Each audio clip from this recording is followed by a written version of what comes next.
મારી માટે એબ્યુઝ બે પ્રકારના છે. એક નાની ઉંમરનો વ્યક્તિ એનાથી નાની ઉંમરના વ્યક્તિનું કરે છે.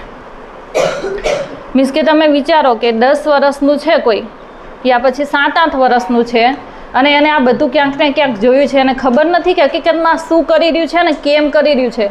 એને કંઈક એવું જોયું, યા પછી એને કોઈના તરફથી એવું જોવા મળ્યું, યા કોઈએ એને કહ્યું, તો જે એનાથી નાનું હતું ને એના ઉપર એને કંઈક શારીરિક રીતે એવું કર્યું કે જે યોગ્ય નહોતું. તો તમે શું 7-8 વર્ષના બાળક પાસેથી એવું રાખી શકો એક્સપેક્ટેશન કે એને બધી ખબર હોય કે આ શું કરી રહ્યું છે? અને એનાથી જો એ નાના 5 વર્ષના બાળક સાથે કરી રહ્યું છે તો એ 5 વર્ષના બાળકને બી કંઈ ખબર હોય કે આ શું થઈ રહ્યું? એટલે બંનેમાં હું એમને બંનેને નિર્દોષ સમજું છું, કારણ કે બંનેમાં એજ્યુકેશન નહોતું.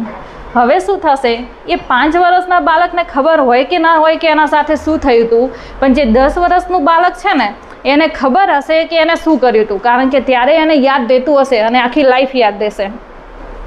જ્યારે એ મોટો થશે એને ખબર પડશે કે આ બધું રોંગ છે, આ આવી રીતે હોવું જોઈએ, આમ હોવું જોઈએ, ત્યારે એને કન્ટિન્યુ એક ગિલ્ટ રહેશે. જ્યારે બી એ જો એની બેન હોય કે એનો ભાઈ હોય, જ્યારે બી એને જોશે ને ત્યારે એને કન્ટિન્યુ ગિલ્ટ રહેશે. જ્યારે બી એને ખબર પડશે કે મેં આ કર્યું તે ખોટું હતું, તો એ માણસનો ગિલ્ટ બી એને એટલી આખી જિંદગી હેરાન કરશે. તો આ નાની ઉંમરથી જ આ એજ્યુકેશન હોવું જોઈએ.